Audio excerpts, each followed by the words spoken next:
Actually, my mom just collapsed. I have to accompany her, so we'll just have to call off the ceremony. On the morning of our wedding day, my boyfriend Henry called to tell me that his mother had fallen ill. What kind of condition is mother in? She suddenly collapsed and she's unconscious. Harper, can you please contact the venue to cancel? I'm on my way, so let me know which hospital. Well then, the ambulance is on its way. Henry hung up on me before he could tell me about the hospital to which his mother was being transported. I sent a message asking him to let me know, but he has not responded. It was so sudden that I didn't know where to start, and I thought about many things. Should I contact the venue first and cancel? But if his mother's life is in danger, I have to head there immediately. As I froze clutching my phone, it rang again. I heard the person on the other end of the line and got confused. Judy? My name is Harper, and I'm a 28-year-old office worker. I have a boyfriend that I have been dating since high school. His name was Henry, a bright and gentle guy who I felt at home with and had always dreamed of marrying. We have been together for almost 10 years now. For about a year, I have been talking to Henry about getting married on our 10-year anniversary. And yet, Henry kept saying, "Yes, I'll think about it." And all I get is a lukewarm reply. He has not been very forthcoming with me about getting married. We originally planned to live together after college, but if I live with you, I'm afraid I'm going to get spoiled and sloppy. So can you wait a bit until I'm on my own first? I was told that and got refused to live with him. At the time, I was convinced by Henry's argument, but looking back, it is an excuse that I don't really understand. It is indeed unsettling that we have been together for almost 10 years and he's still unsure about marriage. Once we decided to have a serious discussion, I called Henry to my house for the holidays. I've been saying for a while now that I want to get married. Of course I'm thinking about it too. Can you just say it aloud and not just think? Well, That is, if you don't intend to get married, break it off. If you intend to get married, decide here and now. He gave a small nod when I said this much and proposed. To be honest, I had dreamed of a romantic proposal, but since it's Henry, who is a bit of a wimp, I gave up on the idea. We finally decided to get married, and things progressed a lot from there. First, we went to his parents to report our marriage. I am quite close with them, having known them since high school. My parents moved overseas after I graduated from high school, so my in-laws felt responsible for taking care of me. My in-laws were happy that I finally came to report our marriage. I called my parents to inform them too. From then on, everything went smoothly, from the meeting dinner with both families to the purchase of the rings and the search for the wedding venue. My mother-in-law worked in the bridal industry, so with her advice, we were able to quickly decide on the wedding venue. We also planned to invite our relatives and a few friends and co-workers to the reception. I was very happy, but Henry seems to dwell on it more and more. We had been talking about marriage for some time, but I thought he was anxious because I had suddenly suggested it. Henry, are you okay? What? You keep looking down and thinking about something. Anxious to get married? Oh, it's not like that. Just a little.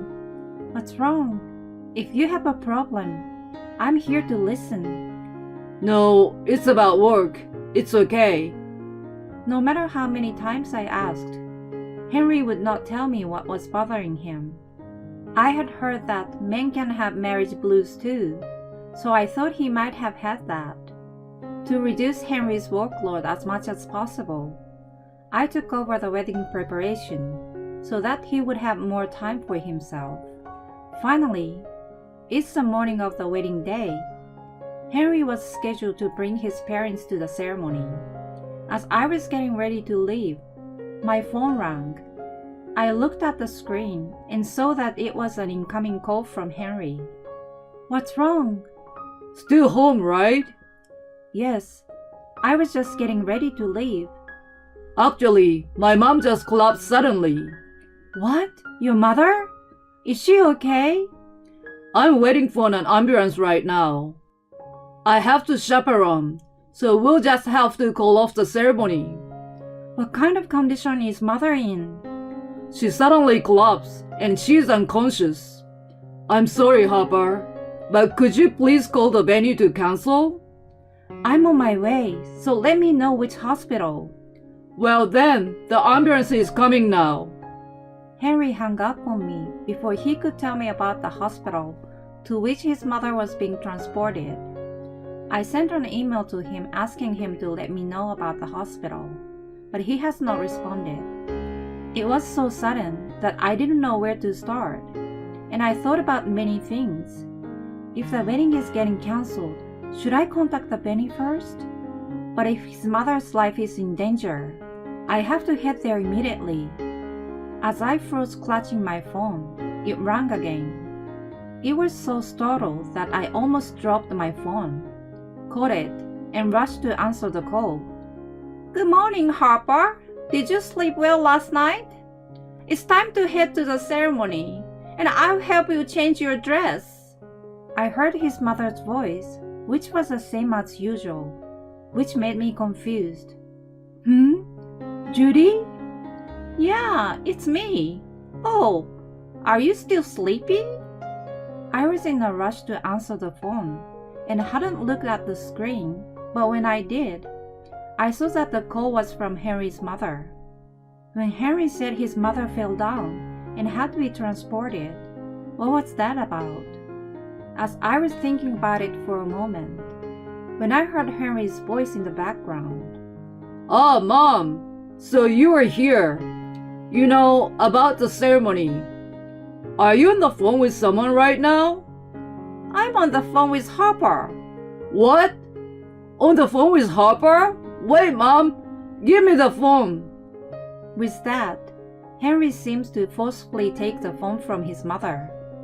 Oh, Harper? Oh no, it's about my mother. What the hell is going on? Are you saying that your mother having collapsed was a lie? No, I wasn't lying. I was surprised too, but she recovered quickly. There was nothing weird.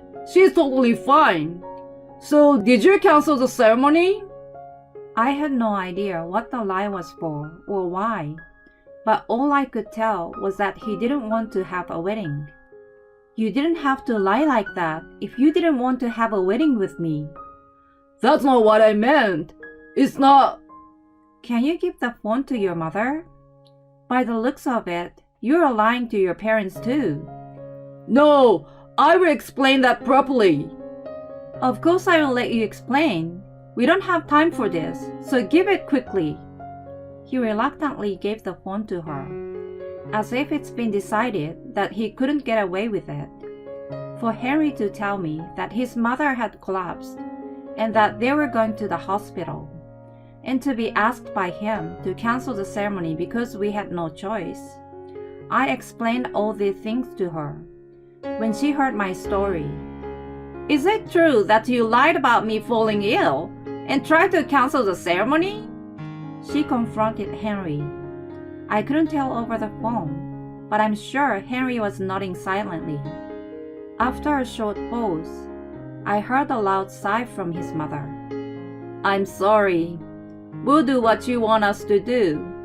What do you want to do, Harper? Right. I will cancel the ceremony because we are no longer in a condition to do so.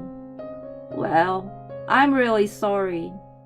I then discussed it with her and contacted the invited guests and the ceremony venue to inform them of the cancellation. It was painful to tell my parents, who came all the way from overseas. Since they still don't know the truth, I just explained to my parents that we had a miscommunication. After getting a word out, I headed to Henry's parents' house in the late afternoon. When I arrived at their house, Henry was being reprimanded by his father. Before our discussion, his parents got down on their knees and apologized to me. We had no idea our son was such an idiot. We are truly sorry. I asked them to raise their heads. Henry kept looking down and made no attempt to apologize, even though his parents did so because of him. You don't apologize? Oh, I'm sorry. Why did you lie about your mother falling ill? It is... Keeping quiet won't solve anything though. I could be making $30 million a year. Not only I, but his parents were also stunned by what he said. I don't understand this at all. She's going to make me an employee, and for that reason, we had to cancel the ceremony. Wait! Explain everything from the beginning. That said, Henry began to explain what he meant bit by bit.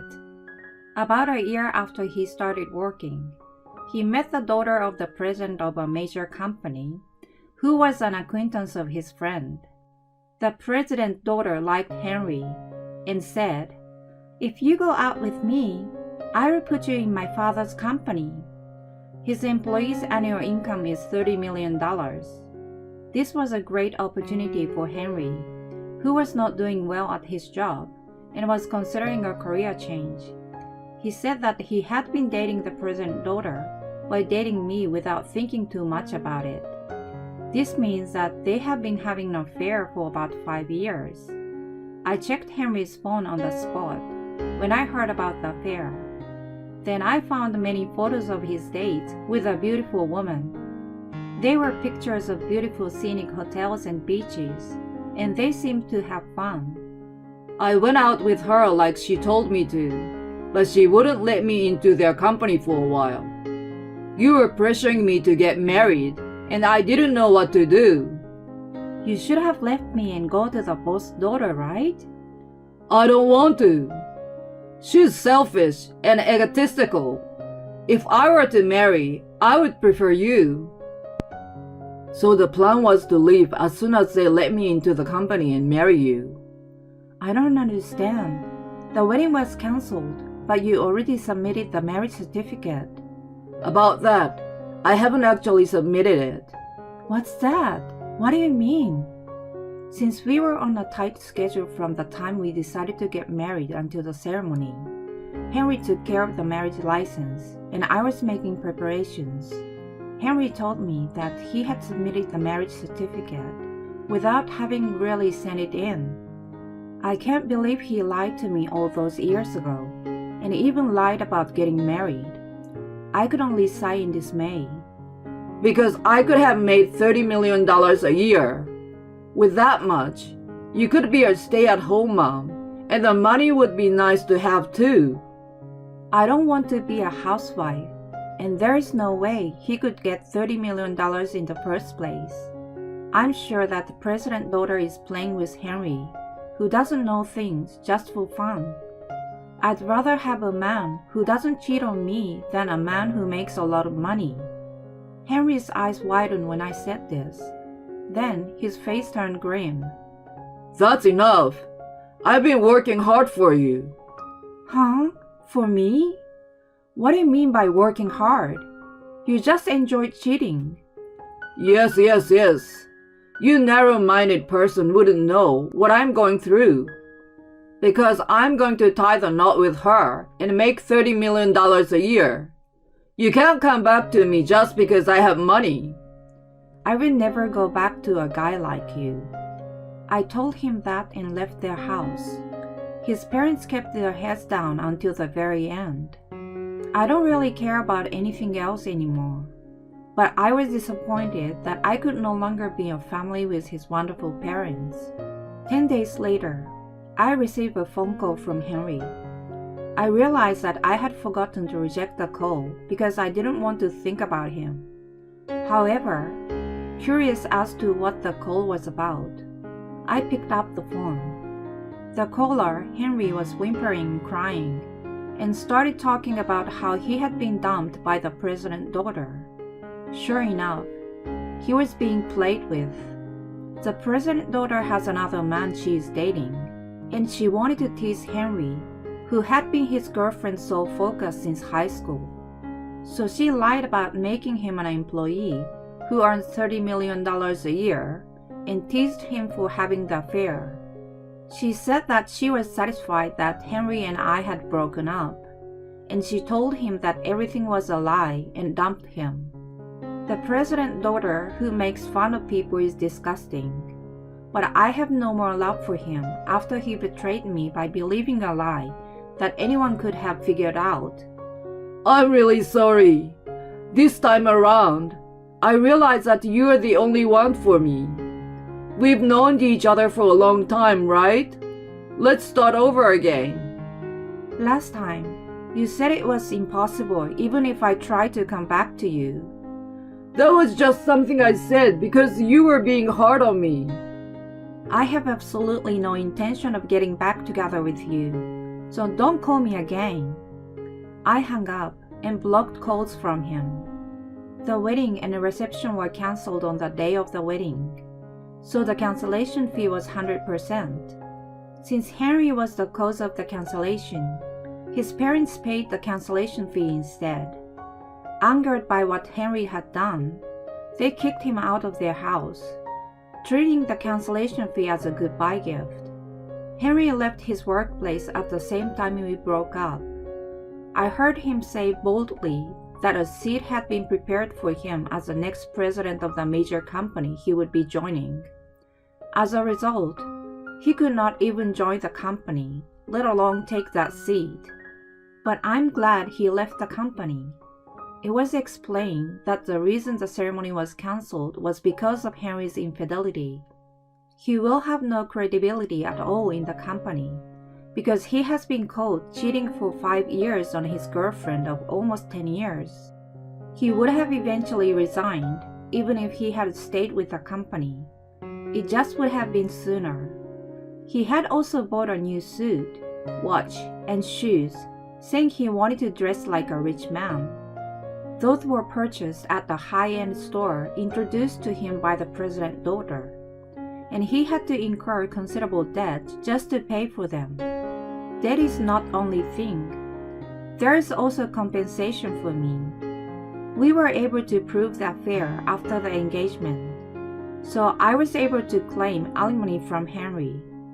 It is not that expensive, but for Henry, who has lost his job and is in debt, it is far from what he can afford. He currently lives in an $800 per month apartment and has a part-time job. He is looking for a full-time job while paying off his debts. However, it doesn't seem to work at all, perhaps because he once dreamed of a $30 million annual income. I had no intention of fighting with the president's daughter for Henry. I was disgusted with his affair partner, but I thought it would be a long process if I had to demand alimony from her as well. The lawyer I consulted also told me it would be difficult, so I gave up. But the woman was also punished. Her father found out that she had been tricking Henry by lying to him about giving him a job at her father's company. She had been receiving a monthly allowance of hundreds of thousands of dollars from her father, but that allowance is now gone.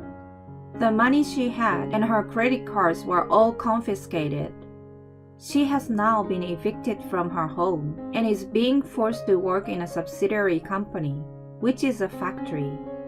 Although it is a subsidiary, the plant manager is an old friend of the president and has known her since she was a baby. The factory manager knows what is going on, and he says he is going to set her straight, and he is being very strict with her. I heard about this from Henry's parents. It seems that the father, the president of the company, came to their house himself to apologize for the damage Henry had suffered because of his daughter's lies. At that time, Henry's parents explained to him about me and informed me that the president wanted to apologize to me as well. I heard that the woman had been properly punished, so I politely declined an apology from the president, saying that was enough. Nevertheless, the president apologized and gave me $100,000, hoping that I would accept it as a consolation payment. The atmosphere was such that he was not likely to leave until I received the money, and since I had joined his company under other circumstances, I gratefully accepted. I was thinking of changing jobs and moving at this time, so it was honestly helpful to have a sum of money available. Moving out can be a change of scenery, but another reason is also because the guy whom I've been dating for 10 years cheated on me and called off the wedding. So word spread within my former company and among acquaintances. No one was being mean, but it was a bit stressful because I often had to be careful around people. I found a new job at the new location, and I'm living a fulfilling life. I was quite shocked that Henry had betrayed me, and I had no desire to have a boyfriend at all for a while. Recently, however, I became interested in someone in the company. I thought that I could no longer trust people, but I have someone who cares about me, so I felt that I could finally move on. I'm also trying to be a little more positive about my love life.